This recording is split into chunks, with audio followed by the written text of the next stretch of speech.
Hello everyone, আজকে হচ্ছে বৃহস্পতিবার। তো দেখো দুপুরে আমার লাঞ্চে কি নিয়ে এসেছি আমি। এটা হচ্ছে ভাত, আর এই যে তেল তেলে লাগছে এটা হচ্ছে ইলিশ মাছের তেল। ঠিক আছে, তো মাছ ভাজাটা আমি সকালবেলা খেয়ে এসেছিলাম অল্প ভাত দিয়ে, তো সেই জন্য তেলটা একটু ছিল, তেলটা একটু নিয়ে এসেছি। তো আমি কিন্তু খেতে বসে গেছিলাম, তো ভুলে গেছিলাম তোমাদের সাথে শেয়ার করবো বলে।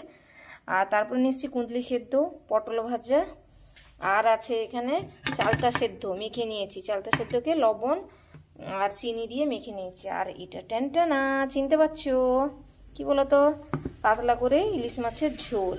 কারো মাছটা কই, আবার বলবে ঝোলটা দেখালে কই, মাছটা তো দেখালে না, ইলিশ মাছ কিনা। ওই যে দেখো, চিনতে পারছো? এটা হচ্ছে ইলিশ মাছ। তো দেখো, ইলিশ মাছ, কাঁচা কলা, পেঁপে, আলু, ধনে পাতা দিয়ে এটা টেলটেলে পাতলা ঝোল, যেটা খেতে কিন্তু অসাধারণ হয়েছিল। দারুণ দারুণ খেতে, টেস্টি পুরো। আর ওই মাছের তেলটা দিয়ে তো এমনিতে ভাত খাওয়া যায়, তো আমি আর আলাদা করে আনিনি, টিফিনে নিয়ে এসেছিলাম, তো ভুলে গেছিলাম তোমাদের সাথে শেয়ার করবো, তো সেই জন্য এইরকম শেয়ার করেছি। তো দেখো, আর চালতা চাটনি খেতে, চাটনি হয় কিন্তু আমি এটা সেদ্ধ করেছি। কারা কারা ভালোবাসো বলবে।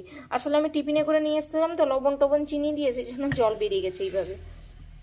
তারপরে এটাই হচ্ছে পাতলা, একদম পাতলা, লঙ্কা ছাড়া পাতলা ঝোল। তো দেখতে কেমন লাগছে অবশ্যই কমেন্ট করে জানাবে। তো আমি খেতে থাকি, তোমরা কিন্তু ভিডিওটা দেখতে থাকো। দেখা হবে পরে এক নতুন ভিডিওর সাথে। ততক্ষণ তোমরা ভালো থেকো, সুস্থ থেকো, টাটা, বাই বাই।